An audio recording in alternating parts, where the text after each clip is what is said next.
Selamat pagi pemirsa, apa kabar Anda pada pagi hari ini? Senang sekali saya Ibnu Fadil dapat menemani Anda di Berita Kaltim hari ini.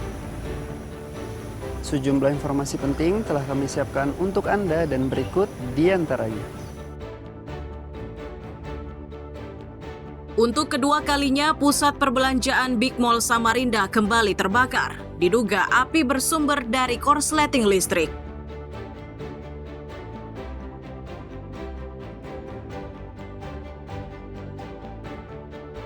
Diduga melakukan kekerasan seksual melalui daring atau sextortion pada gadis asal Swedia.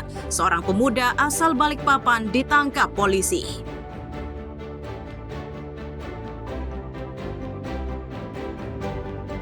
Ratusan atlet dari 4 negara meramaikan kejuaraan taekwondo internasional di Samarinda.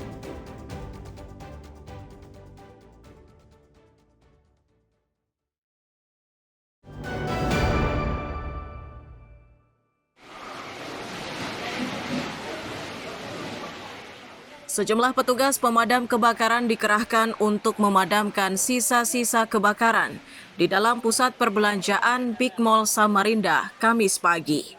Mereka harus bergegas agar api yang sempat membesar itu tidak meluas. Akan tetapi pekerjaan ini tidak mudah karena lokasi kejadian dipenuhi asap cukup pekat. Seorang petugas keamanan menyebut kepulan asap mulai terlihat di lantai 3. Titik persisnya dari bagian belakang meja kerja penyewa atau tenan. Tak lama setelahnya api sudah meluas dan melahap tenan yang ada di sebelahnya.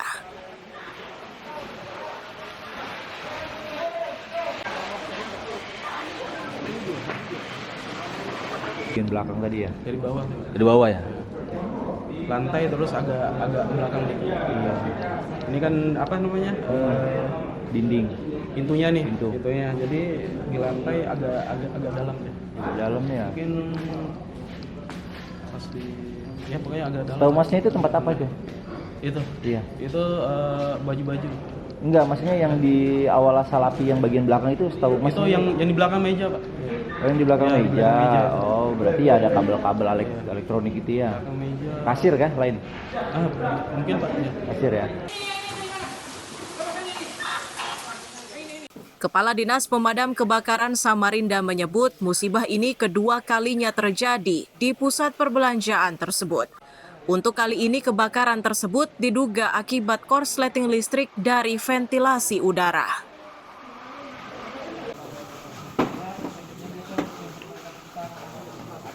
Kami memperkirakan ya, perkiraan sementara terjadi korsleting listrik lagi. Tapi ini dugaan sementara, masih menunggu pihak berwajib. Apa catatan yang akan diberikan oleh Damkar sendiri sehingga ini kan terjadi 2 kali nih Pak? Iya, tadi dari laporan anggota di lapangan diperkirakan di ruang AHU itu ya, ruang ventilasi udara itu kemungkinan yang terbakar.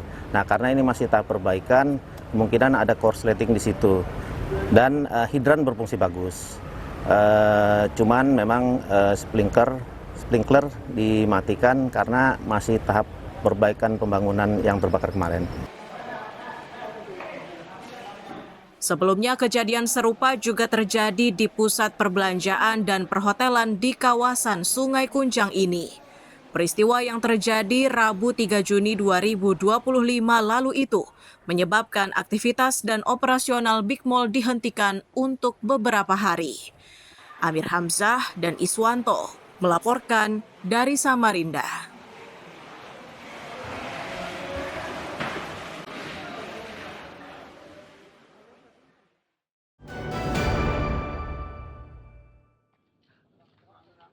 Alat isap sabu-sabu didapati dari sebuah truk yang mengalami kecelakaan di Kelai pada Rabu siang menjadi temuan mengejutkan.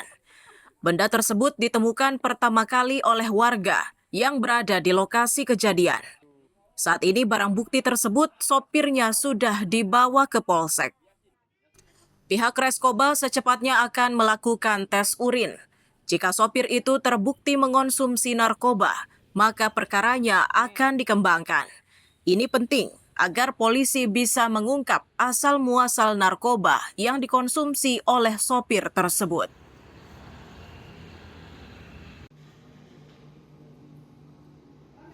Kemudian direncanakan akan kita lakukan tes urin terhadap driver tersebut. Nah, kita tes urinkan di laboratorium. Nanti apabila memang kondisinya positif, kita akan langsungkan tindakan lanjut penyelidikan terhadap mungkin asal barang dari sabu tersebut. Apakah itu indikasinya sabu, maka nanti kita akan proses lanjut untuk penyelidikan asal barang dan juga apakah dia hanya murni pengguna saja ataukah memang dia aktif sebagai pengedar juga. Jembatan Kelai baru aja nah. Kecelakaan di Jembatan Kelai yang menyebabkan truk terguling pada Rabu 17 Juli 2025 siang. Dugaan awal kecelakaan disebabkan rem truk yang blong. Dugaan lainnya, kecelakaan terjadi akibat sopir berkendara dalam pengaruh narkoba. Amir Hamzah dan Miko Gusti melaporkan dari Kabupaten Berau.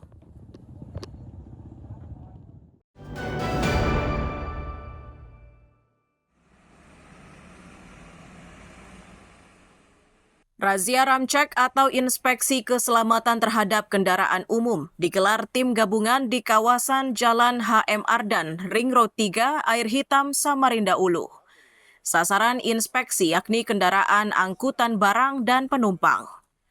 Pihak Dishub Samarinda menyatakan tujuan dari kegiatan ini yakni untuk memastikan kelengkapan berkendara dan ketaatan terhadap aturan berlalu lintas. Dari hasil pemeriksaan ditemukan sejumlah pelanggaran seperti surat tanda nomor kendaraan mati, kendaraan izin kir mati, kelebihan beban dan ukuran beroperasi tanpa STNK, serta tidak memiliki izin kir. Kemudian dari 62 kendaraan tadi, terindikasi STNK mati sebanyak 8 kendaraan. Kemudian kir mati 19 kendaraan, kendaraan odol 7 kendaraan, kemudian tanpa STNK 3 kendaraan dan tanpa kir 14 kendaraan. Kegiatan ini bermaksud untuk mensosialisasikan tertib berlalu lintas, di antaranya kelengkapan jalan, kemudian kelengkapan kir untuk angkutan barang. Petugas mengimbau agar pengendara bisa lebih menaati aturan berlalu lintas. Ini dinilai penting untuk kenyamanan selama berkendara. Amir Hamzah dan Iswanto melaporkan dari Samarinda.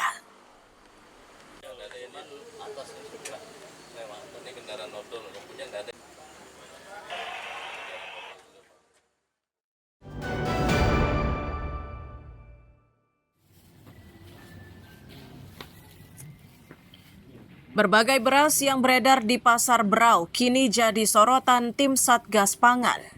Ini menyusul maraknya isu beras oplosan yang beredar di beberapa wilayah di Indonesia. Kasus ini pun dibahas bersama tim Satgas Pangan di kantor Dinas Pangan Berau Kamis siang. Dari diskusi didapat informasi jika beras oplosan belum ditemukan. Meski begitu, mereka akan terus memantau secara ketat untuk memastikan beras membahayakan ini tidak akan masuk ke pasar di Berau.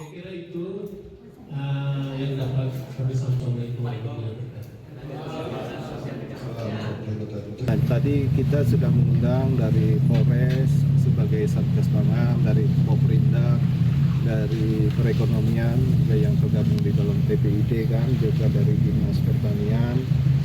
Jadi kita membahas masalah isu yang lagi viral di pusat ya.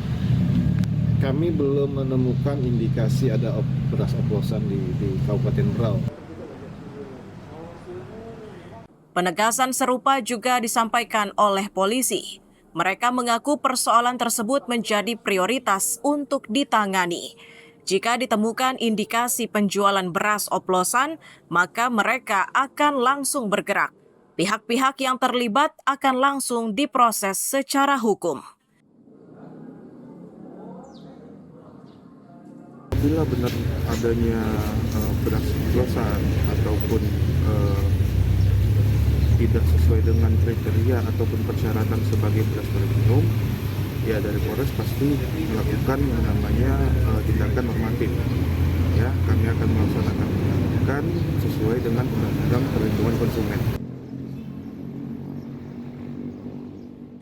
Tim Satgas Pangan mengimbau masyarakat tetap tenang agar situasi Berau tetap aman dan kondusif. Amir Hamzah dan Miko Gusti melaporkan dari Kabupaten Berau.